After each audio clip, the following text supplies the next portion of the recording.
Dicers and thimble riggers were hurried by after the hooves, the vying caps and jackets, and past the meat-faced woman, a butcher's dame, nuzzling thirstily her clove of orange. Shouts rang shrill from the boys' playfield, and a whirring whistle. Again, a goal. I am among them, among their battling bodies in a medley, the joust of life. You mean the knock-kneed mother's darling who seems to be slightly cross-sick? Jousts. Time-shocked rebounds, shock by shock. Jousts, slush and uproar battles. The frozen death spew of the slain. A shout of spear spikes, baited with men's bloodied guts. Now then, Mr. Deasy said, rising. He came to the table, pinning together his sheets. Stephen stood up. I have put the matter into a nutshell, Mr. Deasy said. It's about the foot and mouth disease. Just look through it. There can be no two opinions on the matter. May I trespass on your valuable space? That doctrine of laissez-faire, which so often in our history, our cattle trade, the way of all our old industries, Liverpool Ring, which jockeyed the Galway Harbour scheme, European conflagration, grain supplies through the narrow waters of the Channel, the pluter-perfect imperturbability of the Department of Agriculture, pardon to classical illusion, Cassandra, by a woman who is no better than she should be. To come to the point at issue. I don't mince words, do I? Mr. Deasy asked, as Stephen read on. Foot and mouth disease, known as Koch's preparation, or Koch's preparation. Serum and virus. Percentage of salted horses. Rinderpest. Emperor's horses at Mürsteg, Lower Austria. Veterinary surgeons. Mr. Henry Blackwood Price. Courteous offer of fair trial. Dictates of common sense. All important question. In every sense of the word, take the bull by the horns. Thanking you for the hospitality of your columns. I want that to be printed and read, Mr. Deasy said. You will see at the next outbreak they will put an embargo on Irish cattle. And it can be cured. It is cured. My cousin, Blackwood Price, writes to me it is regularly treated and cured in Austria by cattle doctors there. They offer to come over here. I'm trying to work up influence with the department. Now I'm going to try publicity. I'm surrounded by difficulties, by intrigues, by backstairs, influenced by... He raised his forefinger and beat the air oldly before his voice spoke. Mark my words, Mr. Daedalus, he said. England is in the hands of the Jews. In all the highest places. Her finance, her press, and they are the signs of a nation's decay. Wherever they gather, they eat up the nation's vital strength. I have seen it coming these years. As sure as we are standing here, the Jew merchants are already at their work of destruction. Old England is dying. He stepped swiftly off, his eyes coming to blue life as they passed the broad sunbeam. He faced about and back again. Dying, he said, if not dead by now. The harlot's cry from street to street shall weave old England's winding sheet. His eyes wide open wide in vision, stared sternly across the sunbeam in which he halted. A merchant, Stephen said, is one who buys cheap and sells dear, Jew or Gentile, is he not? They sinned against the light, Mr. Deasy said gravely, and you can see the darkness in their eyes. That is why they are wanderers on the earth to this day. On the steps of the Paris Stock Exchange, the gold-skinned men quoting prices on their gemmed fingers, gabble of Greece. They swarmed loud, uncouth about the temple, their heads thick plodding under maladroit silk hats. Not theirs, these clothes, this speech, these gestures. Their full, slow eyes bellied the words. The gestures eager and unoffending, but knew the rancors massed about them and knew their zeal was vain. Vain patience to heap and hoard. Time surely would scatter all. A hoard heaped by the roadside, plundered and passing on. Their eyes knew the years of wandering, and, patient, knew the dishonors of their flesh. Who has not? Stephen said. What do you mean? Mr. Deasy asked. He came forward a pace and stood by the table.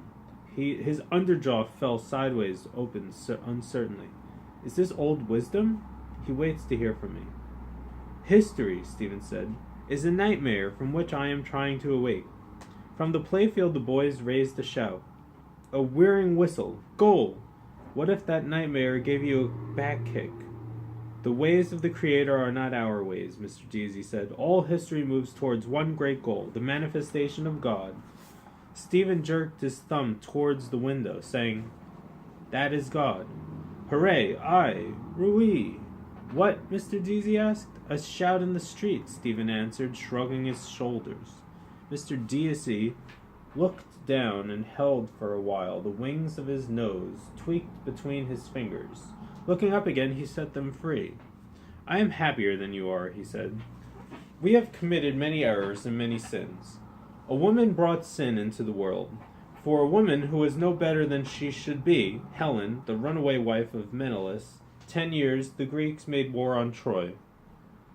A faithless wife first brought the strangers to our shore here. MacMurrough's wife and her Laman O'Rourke, Prince of Breffni. A woman too brought Parnell low. Many errors, many failures, but not the one sin. I am a struggler now at the end of my days, but I will fight for the right till the end.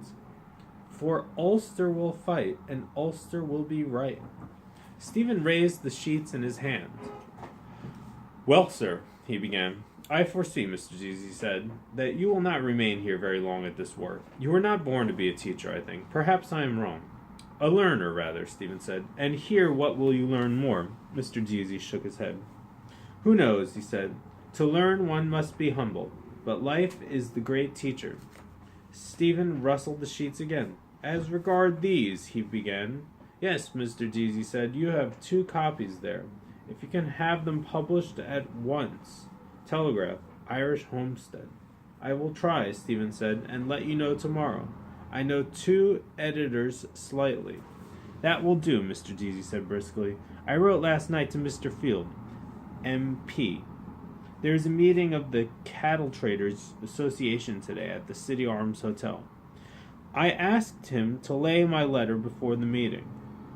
You see if you can get it into your 2 papers. What are they? The Evening Telegraph? That will do, Mr. Deasy said. There is no time to lose. Now I have to answer that letter from my cousin. Good morning, sir, Stephen said, putting the sheets in his pocket. Thank you. Not at all, Mr. Deasy said as he searched the papers on his desk. I like to break a lance with you, old as I am. Good morning, sir, Stephen said again, bowing to his bent back. He went out by the open porch and down the gravel path under the trees, hearing the cries of voices and cracks of sticks from the playfield. The lions couchant on the pillars as he passed through the gate. Toothless terrors. Still, I will help him in his fight. Mulligan will dub me a new name, the Bollock Befriending Bard. Mr. Daedalus, running after me. No more letters, I hope. Just one moment. Yes, sir, Stephen said, turning back at the gate. Mr. Deasy halted, breathing hard and swallowing his breath. I just wanted to say, he said, Ireland, they say, has the honor of being the only country which never persecuted the Jews. Do you know that? No. And do you know why? He frowned sternly on the bright air. Why, sir? Stephen asked, beginning to smile. Because she never let them in, Mr. Deasy said solemnly. A cough ball of laughter leaped from his throat, dragging after it a rattling chain of phlegm. He turned back quietly. He turned back quickly, coughing, laughing, his lifted arms waving to the air. She never let them in, he cried again through his laughter as he stamped on gaitered feet over the gravel of the path. That's why. On his wise shoulders, through the checkerwork of leaves, the sun flung spangles, dancing coins.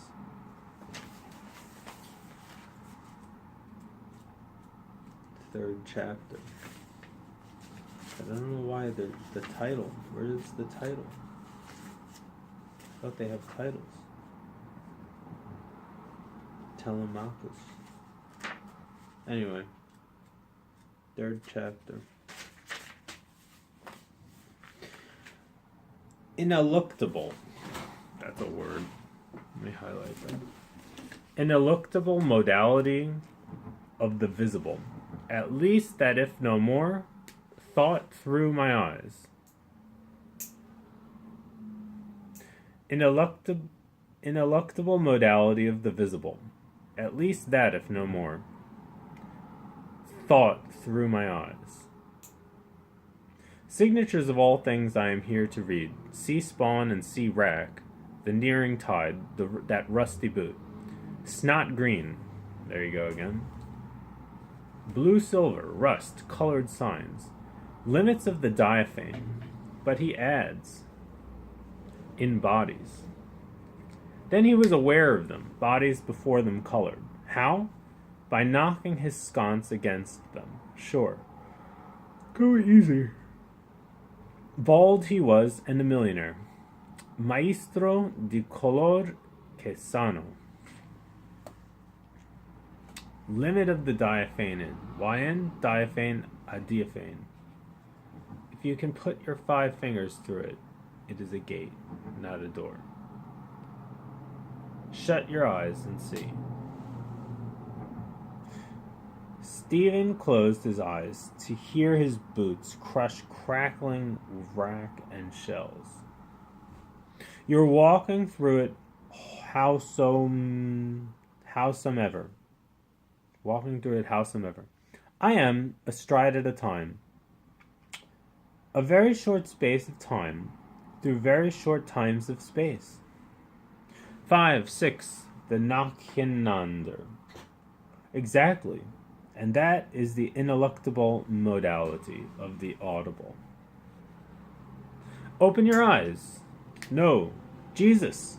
If I fell over a cliff that beetles o'er his base, fell through the nebeneinander. Ineluctably. I am getting on nicely in the dark. My ash sword hangs at my side. Tap with it. They do. My 2 feet in his boots are at the ends of his legs. Nebeneinander. Sound solid, made by the mallet of Les Demiurgos. Am I walking into eternity among Sandymount Strand? Crush, crack, crick, crick. Wild sea money. Dominic Deasy kens them A. Dominic, that's his first name. Won't you come to Sandymount, Madeline the mare? Rhythm begins, you see. I hear a catalectic tetrameter of iams. March. Marching. No, Agalop. Deline the mare. It's a tough page. Open your eyes now. I will. One moment. Has all vanished since? If I open and am forever in the black adiaphane, basta. I will see if I can see. See now. They're all the time without you. And ever shall be, world without end. They came down the steps from Leahy's terrace prudently. Frauenzimmer. And down the shelving shore, flabbily, their splayed feet sinking in the silted sand. Like me, like algae, coming down to our mighty mother. Number 1 swung lordly his midwife's bag. The other's Gamp, poked on in the beach, from the liberties out for the day. Mrs. Florence McCabe, relict of the late Pat McCabe, deeply lamented of Bride Street. One of her sisterhood lugged me squealing into life, creation from nothing. What has she in the bag? A misbirth with a trailing navel cord, hushed in ruddy wool. That's rough. The cords of all link back, strand entwining cable of all flesh. That is why mystic monks, will you be as gods? Gaze in your omphalos. Hello, Kinch here. Put me on to Edinville. Aleph, Alpha, not one. Spouse and helpmate of Adam Caedmon, Heva, naked Eve. She had no navel. Gaze. Belly without blemish, bulging big, a buckler of tout vellum, no white-heaped corn, orient and immortal, standing from everlasting to everlasting, womb of sin. Womb in sin darkness I was too, made, not begotten. By them, the man with my voice and my eyes, and a ghost woman with ashes on her breath. They clasped and sundered, did the coupler's will.